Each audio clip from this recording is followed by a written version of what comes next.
Hi மக்களே, எல்லாரும் எப்படி இருக்கீங்க? இன்றைக்கி நம்ம என்ன பார்க்க போகிறோம் அப்படின்னு பார்த்தீங்கன்னா, பார்ஷியாலிட்டியான உலகம், போலியான வாழ்க்கை. மனிதர்கள் பார்த்தீங்கன்னா, பணம் காசுக்கு கொடுக்குற முக்கியத்துவத்தை மனிதர்களுக்கு கொடுக்கறது கிடையாது. இது எங்கேருந்து ஆரம்பிக்குதுன்னு பார்த்தீங்கன்னா, கல்விக்கூடங்களில் தான் அதெல்லாம் பார்க்கக்கூடாதுன்னு ஃபஸ்ட்டு சொல்லுவாங்க.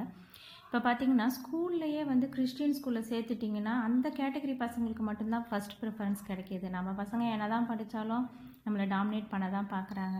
அது மட்டும் இல்லாமல் வீட்டில், ஆஃபீஸில், எல்லா இடத்துலையுமே கல்யாணம் ஆனதுக்கப்புறம் நாமளும் ஒரு சுயமரியாதையோடு வாழணுன்னா பணம் ரொம்ப முக்கியம். பெற்றவங்களாக இருக்கட்டும், தாத்தா பாட்டியாக இருக்கட்டும், யாராக இருக்கட்டுங்க.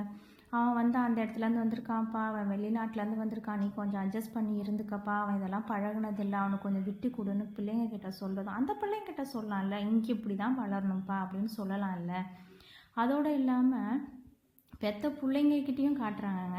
காசு பணம் முக்கியம்தாங்க, அதுக்காக காசு பணம் மட்டும்தான் முக்கியம்னு கிடையாது இல்லைங்களா? சுயகௌரவத்தோடு வாழணுன்னா காசு பணம் ரொம்ப முக்கியம்தான். 6 அடி மண்ணு கூட நம்மளுக்கு சொந்தம் இல்லாமல் இந்த காலத்தில் பட்டனை தட்டினா அந்த நிமிஷம் நம்மளுக்கு சாம்பல் தான் கையில் கிடைக்கிறாங்க. இதுக்குள்ளே ஏங்க பணம், காசு, பார்ஷியாலிட்டி, உயர்வு தாழ்வுன்னு பார்க்குறீங்க? மனசை மட்டும் பார்ப்போமே, மனசோட சந்தோஷமாக வாழ்வோமே. பிடிச்சிருந்தா லைக்